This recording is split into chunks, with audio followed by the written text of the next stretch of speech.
comment ça va? Une toute nouvelle story, une story time vraiment qui me fait de la peine au cœur, qui me perturbe beaucoup parce que beaucoup de femmes subissent ça au quotidien. Bien, on nommera cette dame encore Océane. Océane raconte ici ce qu'elle a vécu, comment ça s'est passé et elle n'a pas pu se marier avec quelqu'un qu'elle aimait, qu'elle affectionnait. Et devinez quoi, elle était tellement proche de la famille, de sa belle famille avant le mariage qu'elle ne s'est pas rendue, elle ne sait pas qu'est-ce que le monsieur a vu sur elle et puis l'a refusé de passer à l'étape suivante avec elle. Bon, on commence. Elle était avec quelqu'un qu'elle affectionnait beaucoup, elle aimait beaucoup de tout son cœur.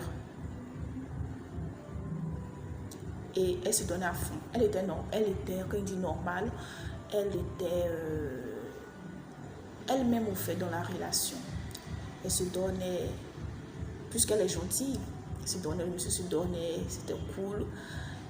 Et elle faisait de temps en temps des cadeaux à la belle-mère et à la belle-sœur, c'est-à-dire la petite sœur, la grande sœur, en tout cas la sœur de son fiancé. Et elle était là et il a décidé un jour de vouloir passer à l'étape suivante. Donc il en parlait à sa soeur, à lui et à sa mère autour d'une table à manger, tout ça. Et sa soeur a dit qu'elle ne veut pas de cette femme-là dans la vie, dans la famille au fait. Voilà, elle ne veut pas que son frère marie cette jeune dame-là. Avec elle a donné des arguments bidons là, voilà. On notait que cette femme, donc, elle ne voulait pas d'aide. Elle dépensait son argent, c'est-à-dire de temps en temps, elle allait voir la fiancée de son époux pour lui demander des aides, bien sûr, argent, et la dame lui donnait de l'argent. Elle lui faisait des cadeaux. Et tenez-vous bien, la veille de la réunion où le monsieur a eu à dire à sa mère et à sa soeur qu'il comptait prendre sa fiancée comme épouse là, la veille, la soeur en question est venue demander de l'aide financière à la fiancée de son homme. Et cette dernière là, bien sûr, puisqu'elle est gentille, elle aide. Elle n'a pas d'arrière-pensée. Elle a ouvert son portefeuille comme d'habitude. Elle a donné de l'argent, ce qu'elle pouvait donner pour aider la soeur de son fiancé. De temps à autre, elle achetait des cadeaux, des pagnes, des sacs, des vêtements pour sa soeur, la soeur de son fiancé et la mère de son fiancé. Et quand le mariage n'a pas eu lieu, tout ça, le monsieur a eu à dire que c'est parce qu'elle ne voulait pas qu'il... Donc, si on veut récapituler, elle est avec son fiancé et sa belle soeur, c'est-à-dire la soeur de son fiancé, se joue les hypocrites avec elle.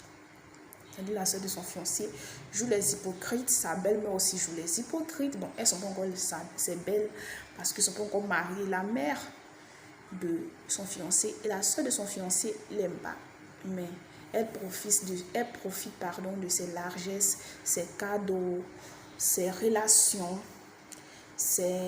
En tout cas, tout ce qu'elle peut profiter, elles peuvent profiter, grignoter de cette jeune dame-là. Elles le font avec aisance, en tout cas, de manière efficace, tellement efficace que cette dame-là, après, bien sûr, que le fiancé n'ait pas accepté de la marier, après, elle a demandé, mais pourquoi tu ne veux pas? C'est là il lui a dit que tel jour, j'ai parlé de ça à ma mère et à ma soeur que tu connais. Ma soeur a dit qu'elle ne veut pas de toi dans la famille, elle ne veut pas que tu sois ma femme. Et ma mère aussi l'a soutenue. Bon, elle était choquée, ça l'a blessée profondément. Elle a décidé de ne plus être c'est-à-dire de ne plus être la réserve en cadeau, la réserve en billet de banque, la réserve en largesse pour la belle famille, c'est-à-dire où elle donne trop de cadeaux à la soeur, trop de cadeaux à la belle-mère, trop de cadeaux au beau-frère, que elle et ces histoires de cadeaux là, c'est fini. Elle ne fait plus ça. Parce que parfois, quand tu essaies de trop donner des cadeaux, on ne te considère pas. Au fait, du genre, il n'y a pas de respect, au fait. C'est ce qu'elle a conclu. Et ça l'a beaucoup blessée. Dites en commentaire, dites vos témoignages si vous avez eu des cas similaires. C'était tout et d'ici là. Portez-vous bien. Prenez soin de vous.